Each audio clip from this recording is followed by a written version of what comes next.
안녕하세요. 여러분과 같이 논술을 준비하는 모두의 논술입니다. 예, 반갑습니다. 자, 오늘은 여러분들이 제일 많이 문의를 주시고 그리고 또 궁금해 하시는 부분들에 대해서 좀 얘기를 좀 해볼까 합니다.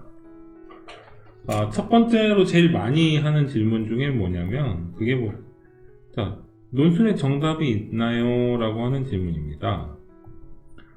결론적으로 말하자면은, 이 최근의 논술은요, 정답이 있어요.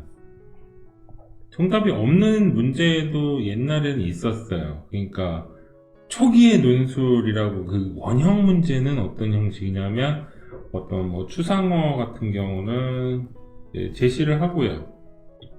여기에 대해서 끝에 논하시오. 라고 하는 형태였어요. 최초의 원형 문제는 이런 식이었어요. 그래서 이제 서론은 어떻게 쓰고 본론 어떻게 쓰고 결론 어떻게 쓰고 해가지고 구성을 한 다음에 이제 작성을 하는 방식이었죠. 자, 그런데 이게 이제 문제가 하나 있습니다. 그게 뭐냐면 논리적으로 서술했다, 혹은 통일성이 있었다, 유기성이 있었다, 이런 기준에 의해서 평가를 했어요. 그런데 이게 하나의 단점이 뭐냐면 평가가 좀 안 돼요. 그러니까 세부 항목에 대한 무엇을 제시했느냐, 그것이 나왔느냐, 이런 기준이 있어야지 평가가 좀 세분화가 되고 변별성이 생기거든요. 자, 이게 평가가 안 되다 보니까요, 무엇을 활용하는 방식으로 치환됐냐면 이제 제시문이라고 하는 게 들어옵니다. 그리고 제시문 하나를 가지고 논하지도 않아요. 그러니까 제시문이라고 하는 거는 하나의 소스, 그러니까 개념 하나를 던져주고 이 개념을 통해서 사례를 평가한다거나 아니면은 이 개념이 적용된 사례를 평가한다거나 표가 나오기도 하고, 일반적으로 영화라든지 문학작품이라든지 신문 기사문이라든지 이런 게 나올 수는 있겠죠. 그런데요, 문제를 내는 사람 입장에서 잘 생각해 보세요. 사회적 불평등이다 라고 하는 게 개념이 나와요. 그래서 이 불평등은 사회적으로 어떠한 계급이 있다, 혹은 계급이 없다, 이런 관점이 사실은 이런 부분으로 차용이 되는 겁니다. 그러니까 계급이 있다 없다의 차이로 보면은 제시문 가가 되고 나가 되고, 이게 기준 제시문 가가 되고, 이런 식으로 적용이 되는 거죠. 그러다 보니까 사실은 문학 작품을 차용해서 활용하는 방식이 많아진 겁니다. 그러니까 불평등이라고 하는 점에 대해서 갈등론이 있고 기능론이 있고 이런 부분들이 있죠. 이건 어느 영역인가요? 사회탐구 영역이죠. 그런데 사탐의 영역이긴 한데, 개념은 사탐의 영역인데 문학이라고 하는 사례를 통해서 제시를 하다 보니 하나의 개념에 대해서 이런 방식으로 적용이 되는 겁니다. 그러면 여기에서 우리가 쓸 수 있는 단어와 문장이 나오잖아요.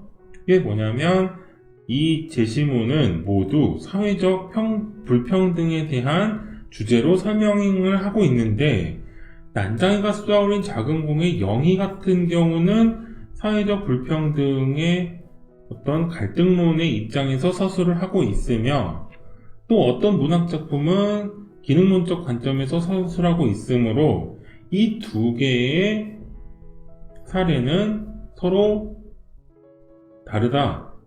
이런 문장이 형성이 되잖아요.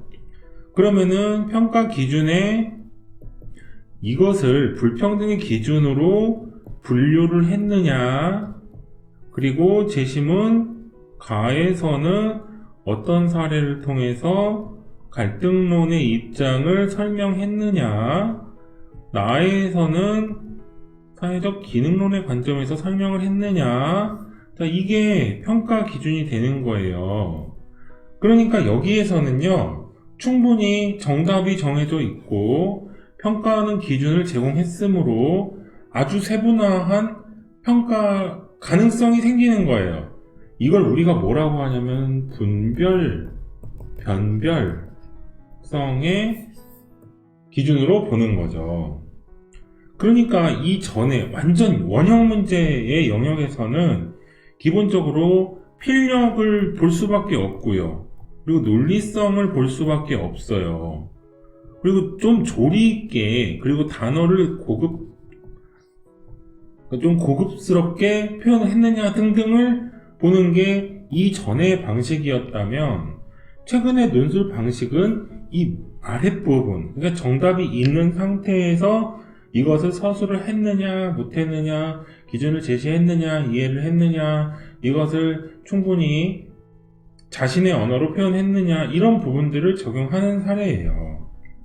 그래서 이전에는 뭐 사설이라든지 뭐 NIE, 뭐 신문, 칼럼 등등을 읽으라고 많이 얘기를 했죠. 그런데요, 요즘 논술은요, 이런 거랑 좀 달라요. 물론 정말 길게 돌아가는 방식은 괜찮아요.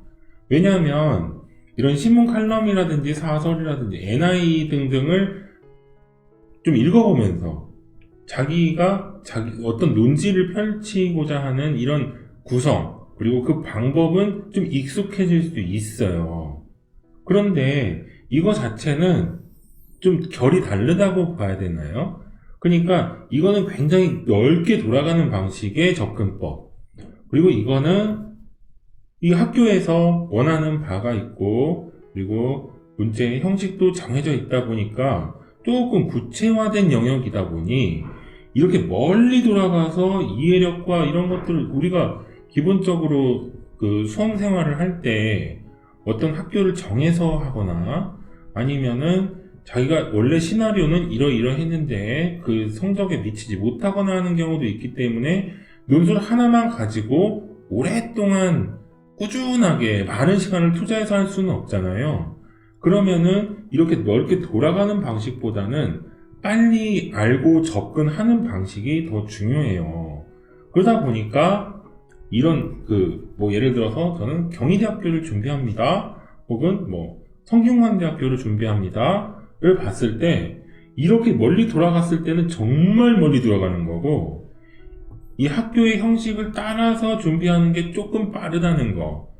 그러니까 저 같은 경우는 학생들한테 어떻게 추천을 드리냐면, 자, 이거 새로운 페이지에서 한번 더 쓸게요. 자, 이 학교에는 뭐 예를 들어서 뭐 2014년부터 원형 유지를 했는데 이렇게 나눠져 있고, 이건 이제 모의 논술 영역이고 기출 문제의 영역이 되겠죠. 그러면 이 모든 문제들을 다 꼼꼼히 풀어보고 분석이라고 하는 걸 해야 되잖아요. 그러니까 모의의 1회 그리고 기출의 1회 정도의 원형 문제를 먼저 소스를 가지고 옵니다. 그래서 이 두 개를 분석을 해봐요. 문제의 유형이라든지 접근 방법이라든지 여기에서 풀이 과정이라든지 이런 것들을 좀 보는 거죠. 얘네들은 버리는 문제예요. 분석을 하고 꼼꼼히 외울 정도로 분석해서 다시 풀게 된다면은 그냥 오염이 되기 때문에 여기에 대해서는 다시 풀어볼 기회를 하나를 주고 그걸 잃어버리는 동시에 이 문제를 분석함에 따라서 이 학교가 추구하는 전체적인 유형과 문제의 접근 방식을 가지고 오는 거예요. 그러니까 하나를 주고 하나를 얻는 거죠. 그래서 뭐 제가 이제 항상 얘기하는 뭐 한양대학교를 준비합니다 라고 하면 2015년 세안도를 가지고 준비하세요. 초기에 분석할 수 있는 문제로 먼저 써버리세요. 이렇게 추천한 이유가 이 학교의 접근 방식을 분석하기 위해서 적어도 기회비용 하나 정도는 써야 된다 라고 하는 점이에요.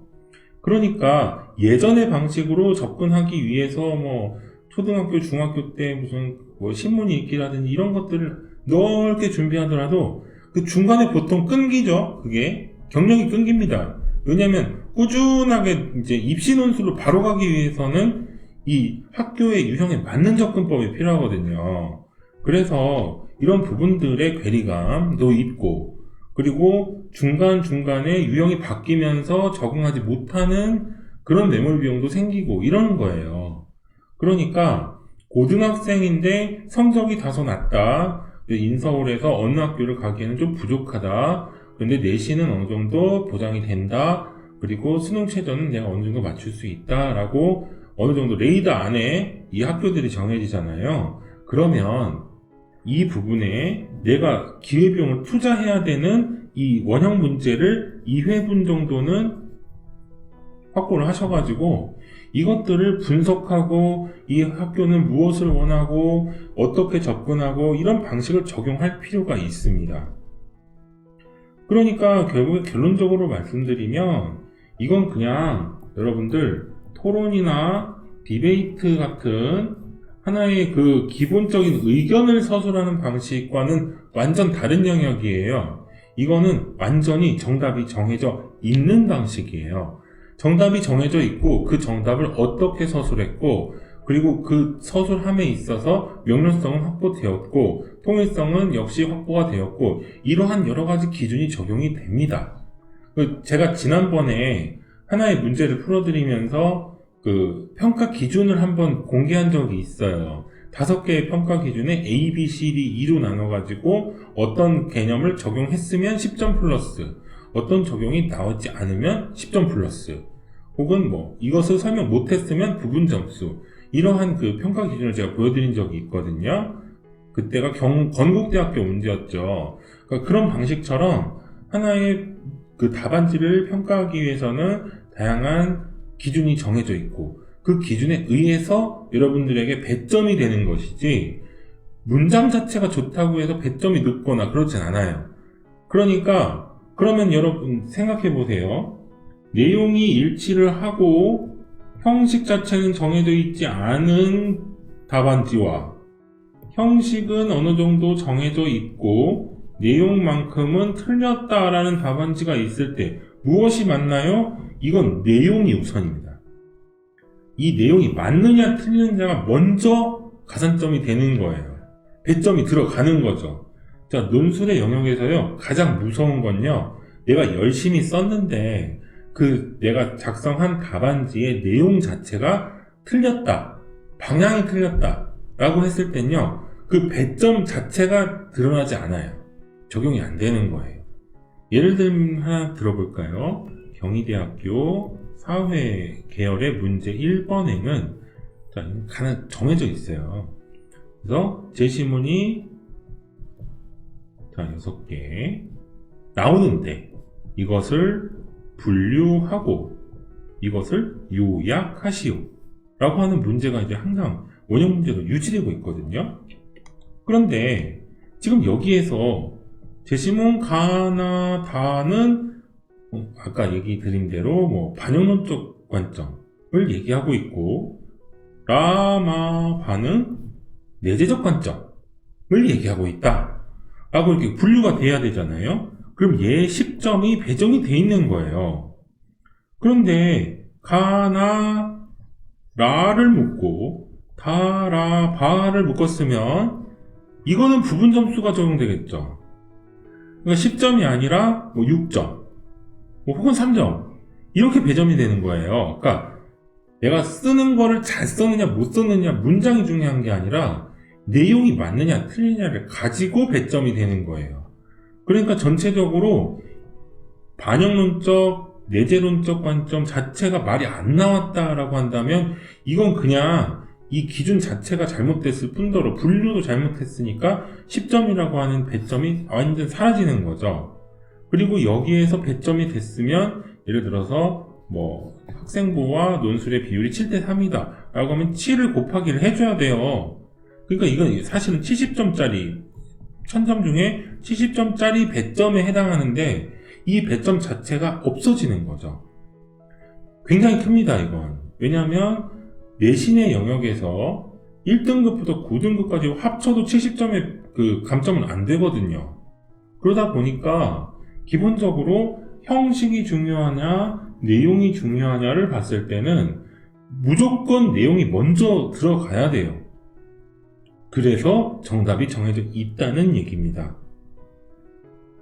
사실은요, 이 논술이라고 하는 과목의 특징은요, 기본적으로 이해와 요약과 그리고 이 비교 분석, 여기에다가 한 칸 더 가면 유추 그리고 시사, 이런 부분들이 다 포함되어 있는 게 논술의 영역이에요. 그러니까 기본적으로 외워가지고 풀 수 있는 영역보다는 조금 더 깊은 이해가 필요하고, 그리고 수능에서 선다해서 고를 수 있는 이해력도 그것도 조금 더 가셔야 돼요. 왜냐하면 문장론에 있어서 문장이라고 하는 건 표현의 영역이거든요. 이해를 했고 표현까지 할 수 있으면 최대한의 가산점을 준다 라는 점에서 우리가 이해를 할 필요가 있고요. 그리고 기본적으로 문제 자체는 어느 정도 어떤 내용을 포함하고 있어야 한다라고 하는 기본적인 배점, 영역의 내용 면에서의 배점이 있으므로 이것을 모두 충족을 해야 되고, 그 다음이 결국에는 이 학교가 원하는 형식을 따랐느냐, 이 영역으로 평가를 하는 것인데, 이것은요, 우리 학교를 지원하려거든 적어도 우리 학교의 기본적인 문제를 좀 몇 번 풀어봤느냐, 그리고 연습을 했느냐. 문제를 풀어보는 연습을 했다는 것은 그 학교의 문제 구성이라든지 답안지 작성 방식을 알고 있다는 내용이므로, 여기에 대해서는 배점 자체가 어떻게 구성될지 좀 구체적으로 접근할 수 있다는 겁니다. 제일 여러분들이 많이 문의 주시는, 그러니까 제가 이제 블로그를 열어놨어요. 그래서 여러분들이 이제 방문도 많이 해주시고, 그리고 이제 그 논술을 준비하면서 이제 이메일도 이제 문의를 주시는데, 그 문의에서 제일 높은 영역의 질문이 뭐냐? 정답이 있나요? 라고 하는 질문이 제일 많습니다. 그러면은 저는 정확히 대답 드릴 수 있는 거는, 학교의, 제 생각이 아니라 학교의 평가 기준을 살펴봤을 때 정답은 정해져 있다.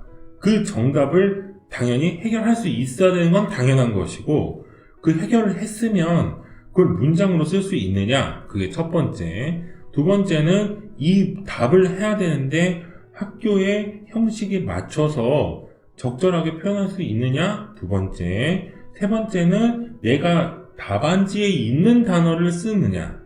아니면 이 단어를 가공시켜서 충분히 내가 연습량이 보여질 정도로 선별된 어휘, 단어로 설명할 수 있느냐? 이게 세 번째의 관문입니다.